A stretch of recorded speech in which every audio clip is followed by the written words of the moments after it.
Aimez-vous raconter une histoire à votre enfant? Je le souhaite grandement. Regardez un livre, lui raconter l'histoire, même si ça fait 10 fois, 15 fois que vous racontez la même, là, et c'est parfait. C'est souhaitable, mais l'enfant, quand il va arriver à l'école, il va déjà avoir une longueur d'avance. Parce que dans les livres, c'est du langage littéraire. C'est pas nécessairement tout le temps des mots qu'on va utiliser à chaque jour. Mais ce sont des mots qu'à l'école, il va pouvoir lire. Et quand ça va être le temps de composer, quand il va arriver en quatrième, cinquième année, qu'il va être capable d'ajouter dans sa composition. Fait qu'un livre, c'est le plus beau cadeau à offrir à un enfant.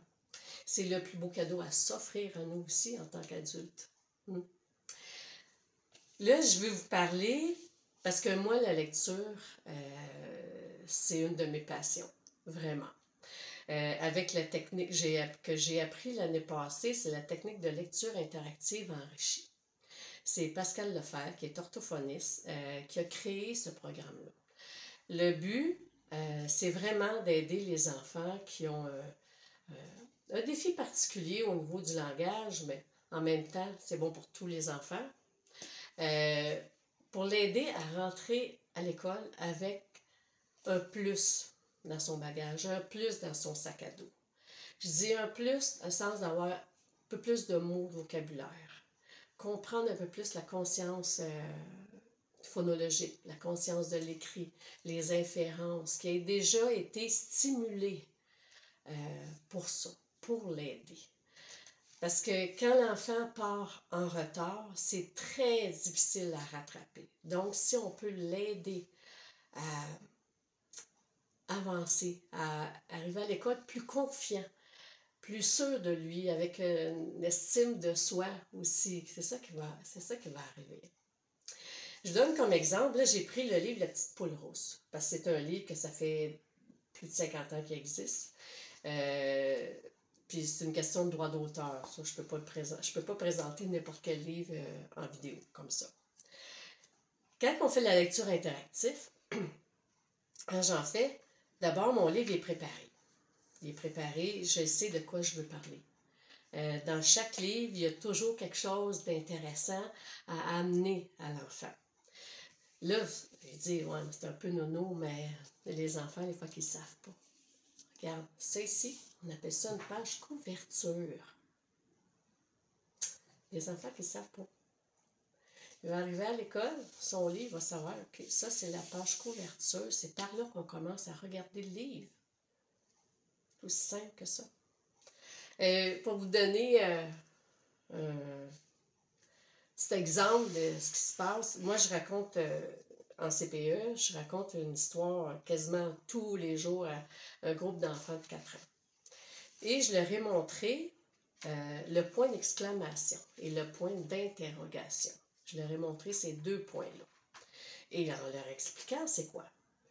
Puis, depuis ce temps-là, à chaque fois, là, ah, Linda, il y a un point d'exclamation. Ah, il y a un point d'interrogation. Je dis, OK, ça veut dire qu'il pose une question, ça. Toi, qu'est-ce que tu en penses? Hein? Ça crée des échanges, ça crée des discussions vraiment, mais vraiment intéressantes. Il me donne des réponses, des fois que je ne m'attends pas partout. Mais c'est drôle, c'est drôle. Puis aussi, je leur ai montré, mais on ne le voit pas, c'est pas... ici, c'est circonflexe. On appelle ça une maison d'édition. Puis je leur explique qu'une maison d'édition, c'est là qui, voyons, qui prennent les livres et que, bon, on les amène en librairie pour que Linda puisse aller les acheter. Hein, c'est ça. Mais là, là, c'est circonflexe dans ce livre-là, mais là, je leur ai montré Scholastique. Fait que Scholastique, lui, il est facile à reconnaître. Fait qu'à chaque fois qu'il voit, il dit Scholastique. Il en parle à leur famille, il en parle. C'est génial, génial, génial. Dans cette lecture-là, on va faire des inférences. Qu'est-ce que tu penses? Mais pourquoi que dans le livre, ici, là, il a pris un bateau? Pourquoi il a pris un bateau, d'après toi? ben, c'est parce qu'il ne voulait pas se noyer. Parce que, parce que l'eau était trop chaude. Hein? Fait que ça amène des discussions vraiment géniales. On va travailler la phonologie, on va faire des syllabes. Je vais prendre des mots, des fois, un peu, c'est pas nécessairement qui sont longs, mais des mots, comme là, j'ai un chat somnolent. Somnolent. Qu'est-ce que ça veut dire, somnolent? Hein? Un chat qui se réveille la nuit, puis que, tu sais, il s'en va, il dort encore, mais il se promène. Puis somnolent, ce que je vais faire pour syllaber, je vais leur montrer, c'est somnolent. Fait qu'on fait des syllabes. Fait qu'un enfant qui a un petit peu plus de difficulté à prononcer, qui a une difficulté de parole, ou tout simplement il y a des sons qu'il a de la difficulté à prononcer, mais le fait de le faire plus lent, ça va l'aider à le dire, à s'exprimer, à exprimer ce mot-là. Puis en même temps, mais il vient d'apprendre un nouveau mot de vocabulaire, qui va peut-être l'aider un de ses jours à l'école. Fait que voilà ce qu'est la lecture. C'est hyper important. Je vous souhaite c'est pas toujours avant le dodo, là. Hein? N'importe quand dans la journée. Puis même avec l'enfant, si l'enfant il est porté à prendre un livre seul par lui-même, dites-lui, hein, trouve-moi les points d'exclamation, trouve-moi les points d'interrogation. Invente-moi une histoire.